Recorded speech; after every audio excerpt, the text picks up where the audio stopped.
کچھ باتیں ایسی ہیں جنہیں تھوڑا سا غور کے ساتھ ٹھنڈے ذہن کے ساتھ سمجھا کریں۔ اسلام کی تاریخ 1400 سال کی ہے، اور 1000 سال پہلے کے داتا صاحب بزرگ ہیں۔ داتا صاحب فرماتے ہیں میں اس زمانے میں مرید ہوا، مجھے اجازت ہوئی، میں نے اپنے مرشد کی خدمت کری، پھر مجھے حکم ہوا اپنے قلم سے لکھتے، پھر میں لاہور آیا۔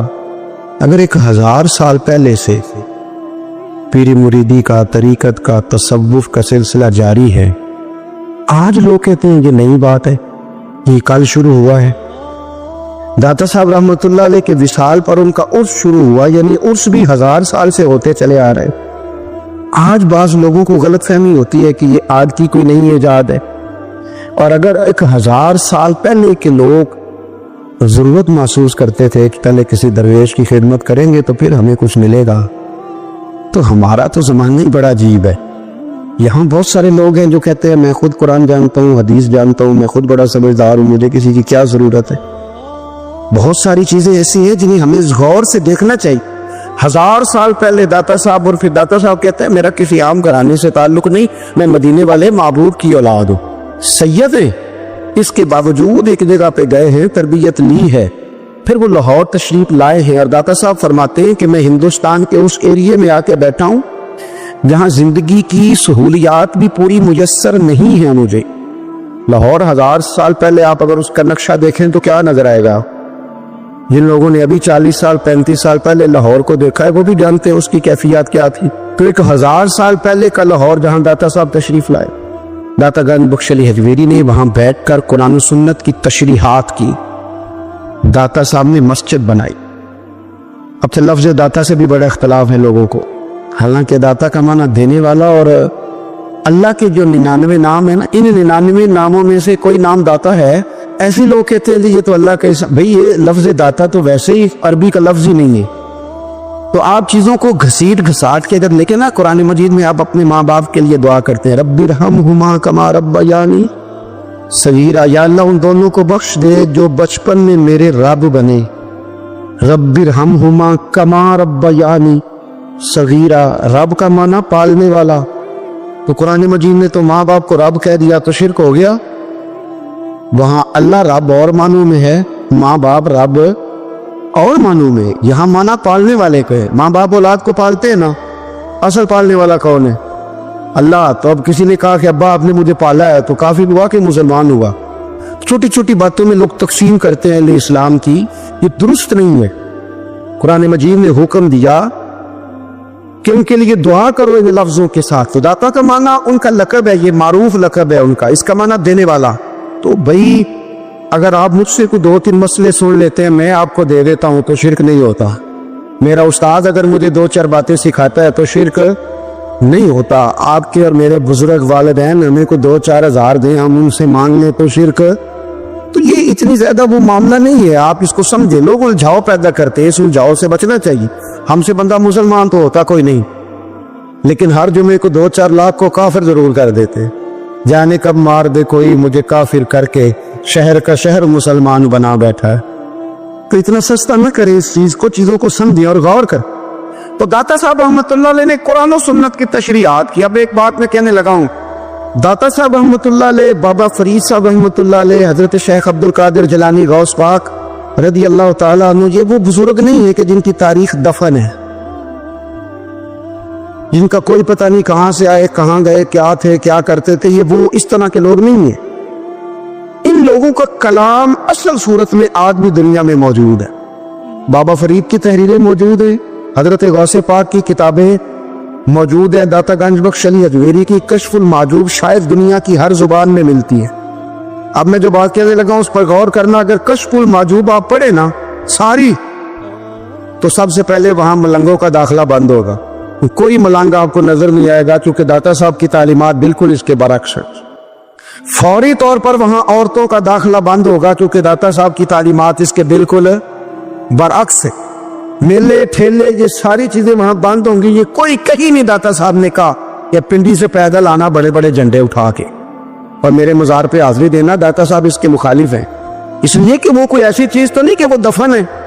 داتا علی حجویری کی تعلیمات تو لکھی ہوئی ہیں، کتاب موجود ہے، اور ہر چیز کا انہوں نے بیان کر دیا اس کے اندر۔ علم سے شروع ہوئے ہیں وہ، علم، عمل، فقر. داتا صاحب نے تو کھانے کے آداب بھی بیان کیے، داتا صاحب نے چلنے کے آداب لکھے کشف المعجوب کے، داتا صاحب نے بولنے کا شریعت میں کیا طریقہ وہ بھی بیان فرمایا. داتا صاحب نے تو کوئی ایسی چیز نہیں ہے جو آپ کہیں کہ باہر سے لے کے جانی پڑے. مسئلہ تو یہ ہے کہ یہ جو کچھ ہو رہا ہے، ایک آدمی ان کی قبر سے پھول اٹھاتا ہے اور وہ کسی کے گلے میں ڈالتا ہے تو اس کا بھی اسے 400-500 روپیہ نظر آنا چاہیے. یہ کہاں لکھا ہے داتا صاحب نے؟ کس کتاب کا حصہ ہے؟ ان کے مزار کو آپ جس مرضی چیز سے غسل دیں، اور داتا صاحب نے نہیں کہا تھا کہ سندل لے کے آنا تو میری قبر کو غسل دینا، انہوں نے کہیں نہیں کہا. پورے عطی کرتے ہیں مشائخ کے ساتھ. میرے اعلیٰ حضرت فاضل بریلوی رضی اللہ تعالیٰ عنہ سے کسی نے پوچھا تھا، ہم بڑی لوگوں کی باتیں سنتے، مزارات پہ لوگ جاتے تھے تو نفع ہوتا تھا، اب کیا بات ہوئی؟ اب اس طرح سے ہماری دعائیں مستجاب نہیں ہوتی. تو اعلیٰ حضرت فرمانے لگے تم بزرگوں کے مزاروں پہ غیر شرعی کام کرتے ہو، اللہ والے تم سے ناراض ہو گئے. وہ تو تم سے ناراض ہیں، وہ تمہاری سفارش کریں گے اللہ کی بارگاہ میں، وہ تو ناراض ہے تم سے. تم وہاں جا کے جو کچھ کرتے ہو وہ ان کو راضی کرنے والا ہے کہ ناراض کرنے والا؟ داتا صاحب نے تعلیم، سب سے پہلے آپ نے اسبات علم کا باب باندھا ہے اور آیت یہ لکھی ہے پہلے، انما یخشی اللہ من عبادہ العلماء. آپ فرماتے علم ہوگا تو بندہ اللہ سے ڈرے گا. اور بڑی یہ سخت بات ہے پر داتا صاحب نے لکھی ہے، میری مجبوری ہے، تعلیمات داتا گنج بخش موضوع ہے، یہ بات کرنی پڑے گی. داتا صاحب کہتے ہیں جو بندہ بغیر علم کے فقیری کا دعویٰ کر جائے وہ اسی طرح ہے جس طرح کنویں کے گرد بیل پانی نکالنے کے لیے گھوم رہا ہوتا ہے. وہ چلتا تو رہتا ہے پر اس کی منزل کوئی بھی نہیں ہوتی، وہ گھومتا تو رہتا ہے پر اسے نتیجہ کوئی ملتا نہیں. فرماتے وہ اس بیل کی طرح ہے کہ گھومتا تو رہے گا پر کوئی منزل اسے میسر نہیں آئے گی. اگر کوئی منزل لینا چاہتا ہے تو پہلے اللہ کی کتاب پڑھے اور مدینے والے محبوب کی حدیث یاد کرے، پھر اسے منزل نصیب ہوگی، ورنہ اس کے لیے کوئی رستہ تعین ہو سکتا. اور داتا صاحب نے پھر حدیث لکھی نبی کریم علیہ السلام کی. فرماتے کچھ علم حاصل نہیں کرتے، کچھ علم لیتے پر اس سے نفع نہیں لیتے، پتہ ہوتا ہے پر عمل نہیں کرتے. آپ نے حدیث لکھی ہے، نبی کریم علیہ السلام نے فرمایا اللہم انی اعوذ بک من العلم لا ینفع. اے اللہ میں اس علم سے تیری پناہ مانگتا ہوں جو علم تو ہو پر اس سے نفع نہ اٹھایا جا، جو علم تو ہو پر اس پر عمل نہ ہو. داتا صاحب رحمۃ اللہ علیہ فرماتے علم ہمیشہ اس لیے سیکھنا کہ اللہ تبارک و تعالیٰ تمہیں اس کا نفع عطا کرے. اور پھر آگے بڑھتے ہیں تو آپ فرماتے ہیں جب علم سیکھ لو تو پھر نہ اللہ رسول سے عشق کرنا. فرماتے ہیں پھر نمازیں پڑھنا آسان ہو جائے گا، روزے رکھنا آسان ہو جائے گا، قرآن مجید پڑھنا آسان، محبت کرنا. اور آپ نے مثال دی، جہاں بھی کوئی بات سمجھاتے ایک مثال دیتے ہیں، مثال دی. فرمانے لگے حضرت عبداللہ ابن مبارک رحمۃ اللہ تعالیٰ علیہ فرماتے ہیں میں شروع میں ایک عورت پہ عاشق ہو گیا تھا، سمجھانے کے لیے بات کرتے، عاشق ہو گیا تھا ایک عورت پہ. تو میں نے شاہ کی نماز اس کے محلے میں جا کے پڑھی، میرا مذہبی گھرانے سے تعلق تھا، نماز میں پڑھتا تھا. تو امام صاحب جو تھے نا، یہ داتا صاحب نے لکھا ہے کشف المعجوب، امام صاحب نے نا آیات ذرا لمبی پڑھی تو میرے دل میں خیال آیا کہ مولانا آپ تو فارغ ہے تو ہمیں تو اور بھی کام ہے. تو کہتے ہیں نماز سے فارغ ہو کے میں اس کے گھر کے چکر لگاتا تھا، ساری رات گھومتا رہتا تھا. وہ چند لمحوں کے لیے چھت پہ آتی تھی، دو ایک بات کرتی تھی، چلی جاتی تھی. حد یہ ہے کہ مجھے کبھی اس پہ غصہ بھی نہیں آیا اور اس کا انتظار کر کے کبھی میں تھکا بھی. یہ داتا صاحب لکھ رہے ہیں. حضرت عبداللہ بن مبارک فرماتے ہیں ایک رات میں گیا، اسی طرح میں نے نماز پڑھی، پھر میں اس کے گھر گیا. میں ساری رات، سردیوں کی ٹھنڈی رات، 11-12 گھنٹے اس کے گھر کا طواف کرتا رہا، معاذ اللہ چکر لگاتا رہا. آدھی رات کو سحری کے وقت وہ چھت پہ آئی 1 منٹ کے لیے اور کہنے لگی گھر میں مہمان بہت زیادہ ہیں، آج بات نہیں ہو سکے گی. حضرت عبداللہ بن مبارک فرماتے ہیں کہ میں جب واپس لوٹا تو نہ مجھے اس پہ غصہ تھا، نہ مجھے تھکاوٹ تھی، بلکہ میرے دل کے اندر اس کے لیے محبت بڑھ رہی تھی. میں کہہ رہا تھا کتنی اچھی ہے بیچاری، اتنے راش میں بھی اور اتنی مجبوری میں بھی 1 منٹ کے لیے چھت پہ آئی ہے، پھر بھی مجھے اس سے پیار بڑھ رہا تھا. کہتے ہیں جب میں تھوڑا آگے بڑھا تو فجر کی اذان ہو رہی تھی، یکدم میرے اندر سے آواز اٹھی. میں نے کہا عبداللہ اگر تو ایک عورت کے لیے ساری رات کھڑا رہتا ہے، نہ تھکاوٹ ہوتی ہے، نہ غصہ آتا ہے، بلکہ پیار بڑھتا ہے، اگر عورت کے لیے بندہ کھڑا رہ سکتا ہے تو رب رسول کے لیے بھی کھڑا رہ سکتا ہے. پھر تراویح پڑھنا کوئی اتنا مشکل کام نہیں ہے، پھر تہجد کے لیے اٹھنا کوئی مشکل کام نہیں ہے. شرط یہ ہے کہ پیار ہو جائے. ایک عورت کے لیے اگر یہ سارا کچھ ہو سکتا ہے تو اللہ رسول کے لیے بھی ہو سکتے ہیں. فرماتے ہیں میں نے توبہ کر لی اور پھر میرا حال یہ ہے کہ وہ توبہ کی اور پھر 60 سال گزر گئے، ساری رات مصلی پہ کھڑا رہتا ہوں، مجھے کبھی تھکاوٹ نہیں ہوئی، پھر کبھی تھکاوٹ نہیں ہوئی۔ تو داتا صاحب کہتے ہیں پہلے علم سیکھ، پھر اس کے بعد اللہ رسول سے پیار کر، اور پیار والی نماز پڑھ، مشقت والی نہ پڑھ، یعنی بوجھ والی نہ پڑھ کہ اب میری جان چھوٹ جائے تو میں بھاگ کے جاؤں، تم ادھر بیٹھو تو میں دوڑ کے نماز پڑھ کے آیا، یہ والی نماز نہ پڑھ۔ پھر تو آیا تو پھر ذوق پیدا کر، پھر تیرے اندر شوق ہو، پھر تو توانائی والا جذبہ رکھے دین کے معاملے میں۔ پھر داتا صاحب ایک تیسری بات ارشاد فرماتے، ایک تیسری بات داتا صاحب کرتے ہیں۔ داتا صاحب کہتے ہیں کہ یہ یاد رکھ کہ جو تجھے اعزاز ملے گا نا زندگی میں، اعزاز تجھے جو زندگی میں ملے گا اور کوئی کرامت اگر تجھے ملے گی تو وہ صرف نبی پاک علیہ السلام کی سنت اور شریعت کی وجہ سے ملے گی۔ تو اتنے مرضی چلے کاٹ لے، وظیفے کر لے، کالا جادو، نیلا جادو، پیلا جادو، جو مرضی تو سیکھ لے، اگر تجھے کوئی اللہ شان دے گا تو صرف اس لیے دے گا کہ تو نبی پاک کے دین پہ عمل کرتا ہے۔ اللہ کرے آپ کو میں یاد کرا سکوں، اللہ کرے ایسا ہو جائے اور میری جماعت سمجھنے لگ جائے کہ داتا صاحب کہتے ہیں سنت شریعت پہ عمل کرنا چاہیے، اور میں کوئی ایسی چھپی چھپائی بات بھی نہیں کر رہا۔ کشف المعجوب دنیا کی ہر زبان میں اردو میں ملتی ہے، آپ لے کے دیکھ سکتے ہیں۔ داتا صاحب فرماتے ہیں اعزاز جو تمہیں ملے گا نا، اگر شان چاہتے ہو، اور ہمارے نا بہت سارے ایسے لوگ ہیں جو کہتے ہیں کوئی ایسی چیز ہاتھ لگے، اعلیٰ دین کا چراغ ایسے گھسایا جائے اور فوری طور پہ پیر صاحب نے کہہ دیا تو ریل پیل ہو گئی پیسوں کی، تو میں کہتا ہوں یہ تو دین کا مزاج ہی نہیں، یہ تو دین کی طبیعت ہے ہی نہیں، یہ تو ذوق ہی نہیں دین کا، یہ طبیعت ہی نہیں، مزاج ہی نہیں۔ میرے عزیز داتا علی اجمیری رحمۃ اللہ علیہ فرماتے تو سنت پہ عمل کر، شریعت پہ عمل کر۔ اللہ کا قرآن کہتا ہے قُلْ إِن كُنتُمْ تُحِبُّونَ اللَّهَ فَاتَّبِعُونِي يُحْبِبْكُمُ اللَّهُ۔ فرمایا اللہ کا قرآن کہتا ہے کہ جب تو نبی کریم کی غلامی کرے گا نا تو اللہ خود تمہیں اپنا محبوب بنا لے گا، اللہ خود تمہیں اپنا محبوب بنا لے گا، تو اور کیا چاہیے۔ داتا صاحب نے ایک بزرگ کی بات لکھی ہے جو تابعی ہے، تابعی اس کو کہتے ہیں جو صحابہ کے شاگرد ہوتے ہیں۔ ایک بزرگ کی بات لکھی جو تابعی ہے، وہ فرماتے ہیں کہ ان بزرگوں کا طریقہ یہ تھا کہ وہ لوگوں سے چھپ کے نا پہاڑ کے پیچھے عبادت کرتے تھے، اور پوزیشن ان کی یہ تھی کہ کسی سے ملتے نہیں تھے، بالخصوص فجر کی نماز سے لے کر عصر کی نماز تک بکریاں رکھی ہوئی تھی، ان کو چراتے رہتے تھے فراق کے کنارے اور نفل پڑھتے رہتے تھے۔ اس وقت کو ملنے بھی نہیں آتا تھا۔ ایک شخص بڑی دور سے ان کی شہرت سن کے آیا، میں نے تو ملنا ہے۔ لوگوں نے کہا وہ اس وقت نہیں ملتے، ناراض ہوتے۔ اس نے کہا اللہ کا بندہ ہے نا، ناراض ہو بھی جائے گا تو لمبا ناراض رہے گا نہیں، اللہ والے جلدی راضی ہو جاتے۔ پہنچ گئے، اب وہ بابا جی نماز پڑھ رہے تھے تو کہتے میں نے عجیب منظر دیکھا کہ بابا جی فرات کے کنارے نماز پڑھ رہے ہیں اور ایک بھیڑیا ان کی بکریوں کی حفاظت کر رہا ہے۔ کہتے میں حیران رہ گیا کہ بھیڑیا تو بکریاں کھایا کرتا ہے اور یہاں چرا رہا ہے۔ کہتے میں جب گیا تو بابا جی نوافل میں مشغول تھے، مجھے دیکھ کے کہنے لگا اس وقت کیوں آئے؟ میں نے کہا حضور اگر آئے گیا ہوں تو پھر مہربانی کرے قبول فرما لے۔ میں بیٹھ گیا تو میں نے کہا حضور یہ بھیڑیا بکریاں چرا رہا ہے، بھیڑیا اور بکریاں کی صلح کب سے ہو گئی؟ تو فرماتے ہیں لمبی تقریر نہیں، ہلکا سا جملہ فرمانے لگے جب سے بکریوں کے مالک نے رب سے صلح کر لی ہے نا، تب سے بھیڑیوں نے بھی بکریوں سے صلح کر لی۔ بکریوں کے مالک نے رب سے صلح کر لی، گناہ چھوڑ دیے، اس کی فرما برداری میں آ، اب پھر اسے بکریاں چلانے کی ضرورت نہیں رہی، بکریاں نہ اب بھیڑیا چراتا ہے۔ کہتے ہیں میرے اوپر کپ کپی طاری ہو گئی بزرگوں کی بات سن کے، اور مجھے پیاس لگی اور خواہش آئی کہ پتہ نہیں اب بابا جی کچھ کھلائیں پلائیں گے بھی کہ نہیں، بابا جی کچھ کھلائیں گے بھی کہ نہیں۔ کہتے میرے دل میں خیال تھا تو بزرگوں نے نا ایک لکڑی کا پیالہ، ان کے پاس وہ غار میں بیٹھے تھے تو ایک چھوٹا سا پتھر تھا، اس کی ڈھلان بنی ہوئی، بابا جی نے اس کے نیچے لکڑی کا پیالہ رکھا، وہ رکھا ہی تھا تو وہ دودھ سے بھر گیا۔ کہتے انہوں نے مجھے دیا تو ٹھنڈا اور میٹھا دودھ، میری طبیعت خوش ہو گئی۔ بابا جی نے دوبارہ وہی پیالہ اسی جگہ رکھا تو شہد سے بھر گیا۔